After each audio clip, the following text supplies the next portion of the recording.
Washington mornings on the Mall. At AM 630. WMAL. 737 on WMAL. Brian Wilson, Brian Neiman. And on the line right now, Senator Jim DeMint, Republican from South Carolina.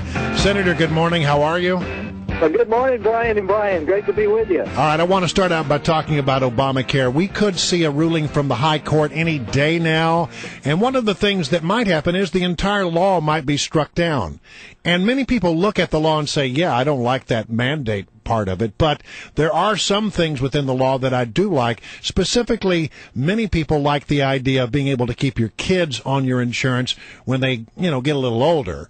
Now, if the law is struck down, do you expect that the Congress, the House, the Senate will step in to prop back up some parts of the law that are popular?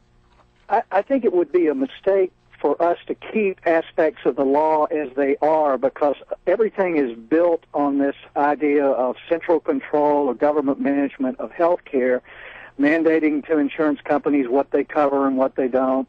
And it would be better to throw the whole thing out and to step-by-step rebuild this in the right direction. We already see insurance companies saying they'll cover people up to 26 years old.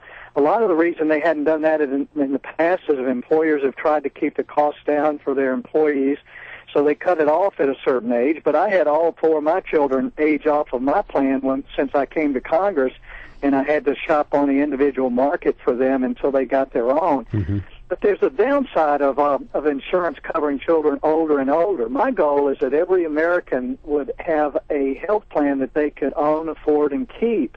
And I would love to see parents being in a position to buy their children an individual health plan when they go off to college that they could keep when they get their job and when they change jobs, and keep it all the way to retirement.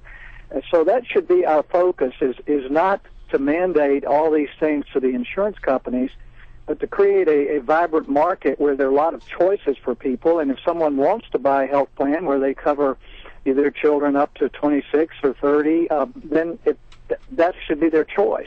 All right. I'm going to turn to Fast and Furious if we can. Your colleague, Senator Cornyn from Texas, had some harsh words for the Attorney General, Eric Holder, the other day. He wants him to step down, wants the president to replace him. Are you on board with where Senator Cornyn is and where other senators are with Eric Holder? How are your feelings on the Attorney General's performance so far? Well, I came out a few months ago asking for Holder's resignation, because as this whole picture comes together, if we connect all the dots of the things that he's doing and not doing, he's not defending some of the laws that we have in place, such as the defense of marriage. He's suing states that are trying to fix their voter system so that there's less fraud, or states that are trying to defend themselves against waves of illegals coming into their states.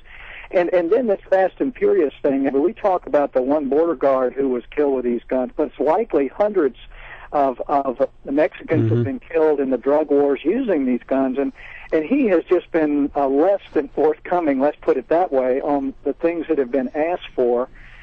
So I just think when our justice system is in question, everything's in question. Well, he says he's not going to go. He's not going to step down. So does the Congress need to take the next step and hold him in contempt? Or where do you think you should go with this? Well, I think the House will have a vote on whether to hold him in contempt or not. That's not necessarily going to force him to resign. But the solution to a lot of these problems is in November, when we elect, hopefully, a President Romney and a new majority in the Senate that will turn this country away from the fiscal cliff and get us back in the right direction as far as jobs and the economy. All right, let me ask you on that. It's been a bad 2 months now for President Obama. How are you feeling about the chances of Mitt Romney winning today and taking control of the Senate for Republicans?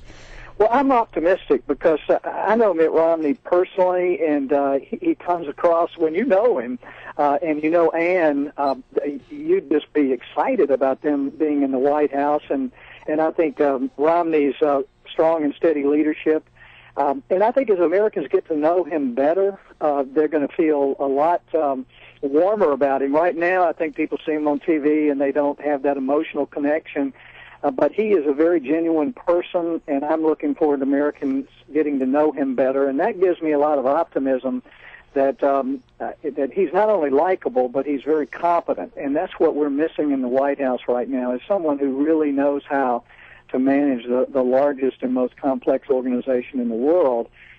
No one can do that easily, but certainly the person we have in the White House right now had literally no executive experience before he got there, and that's certainly shown. Senator, what did you think when you heard the President of the United States say the other day that the private sector is doing fine? It was not a surprise to me at all, because this president clearly believes that the foundation of the American economy is government and government spending, and that the private sector is just a spinoff of that. It's completely the opposite. It takes dozens and dozens of private sector jobs to pay for one government job, and that's the reason his stimulus didn't work. It was all about government spending instead of releasing the private sector to invest and grow. He's dead wrong. The problem with our economy is the private sector. Certainly some states have drawn in their budgets and they've cut back on some government workers, but we haven't done that at the federal level. And so the problem here is the president doesn't understand what makes America that exceptional economy that we've been for decades.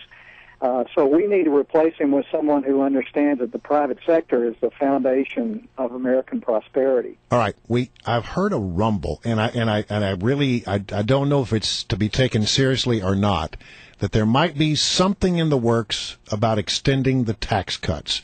What do you hear? What's the rumble on Capitol Hill about that? Well, I know there's some people talking behind closed doors on that, and I hope that it's true. I think the best way to get through the rest of the year with any kind of sanity is to tell businesses, okay, your tax rates are going to be the same for at least the next year, and that will give the next president, hopefully Romney, an opportunity to come in and reform the tax code and create a simpler, flatter code before the current code expires. Right. I think we need to get out of this cycle of temporary economic fixes and temporary tax extensions. Businesses can't plan and grow like that, but we certainly should not go into this lame duck with all these, with the threat of expiring tax cuts and everything else. So the tax rates have been the same over 10 years now, and we need to reform our tax code, take out the loopholes, but we don't need to do it in the chaos after the election. Right. Senator Jim DeMint, always a pleasure to have you, Republican from South Carolina. Come again.